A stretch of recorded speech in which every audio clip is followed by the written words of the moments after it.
અભદ્ર ટિપ્પણી કરનાર રણવીર અલાહાબાદિયાનો વિરોધ થઈ રહ્યો છે। સુરતમાં યુવા વર્ગે સૂત્રોચ્ચાર કરીને વિરોધ નોંધાવ્યો અને શો પર પ્રતિબંધ મૂકવાની અને કડક કાર્યવાહીની માંગ કરી છે।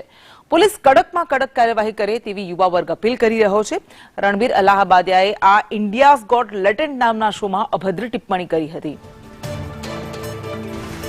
તો વિરોધ પ્રદર્શન થઈ રહ્યું છે દેશના અલગ અલગ ભાગોમાં અને સુરતમાં પણ યુવા લોકો દ્વારા અપીલ કરવામાં આવી, યુવા વર્ગ દ્વારા વિરોધ નોંધાવવામાં આવ્યો અને તેની સામે કડકમાં કડક કાર્યવાહી કરવામાં આવે તેવી માંગ કરાઈ છે।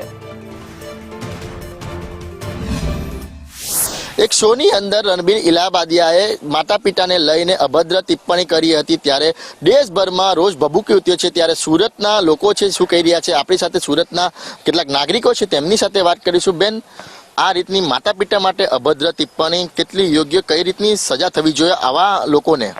એ જરા બી યોગ્ય નથી। આપણા સરકારે એ લોકો વિરુદ્ધ સખ્ત ને સખ્ત કાયદા કરવા જોઈએ જેથી કોઈ બીજા યુટ્યુબર બી આવું નહીં કરી શકે। આપણને જેટલી બી ફ્રીડમ આપી છે એનો મતલબ એનો ફાયદો ઉઠાવીને શોની વધારે વ્યુઅર્સ માટે આ બધું ન કરવું જોઈએ અને આપણે આપણા માતા પિતા માટે આવી રીતે બોલી નથી શકતા તો બીજાના માતા પિતા માટે પણ આપણે બોલવું ન જોઈએ। શું કહેશો તમે, માતા પિતા માટે આવા શબ્દોનું ઉચ્ચારણ કર્યું છે?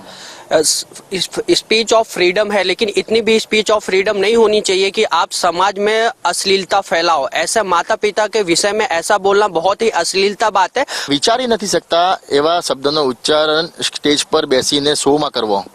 આ લોકો દ્વારા જે શો ચલાવવામાં આવે છે ઇન્ડિયાઝ ગોટ લેટેન્ટ કે એવું કંઈક નામ છે, જેમાં રણવીર અલાહાબાદી કરીને પેલો સ્વયં કરીને એવું કંઈક 4-5 જણા દ્વારા શો ચલાવવામાં આવે છે।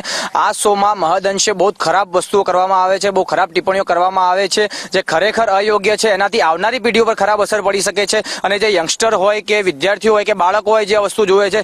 શું કહેશો તમે, કઈ રીતની કાર્યવાહી એવી હોવી જોઈએ કે આ પહેલી વાર નથી એમણે એટલી ખરાબ શબ્દ વાપર્યા છે, એને પહેલા બી વાપર્યું છે, હમણાં બી વાપરે છે, એ કરતા રહેતા પણ આજથી એ માતા પિતા પર તમે કહો છો એ આખું એમ ઓપન થઈને વાત જે થાય છે, આપણું જે પેઢી ઉભરતી પેઢી છે, જે નાના છોકરા છે એ બી જોતા છે ટીવી પર, તો એ બહુ મોટો ઇમ્પેક્ટ પડે આપણા સમાજ ઉપર।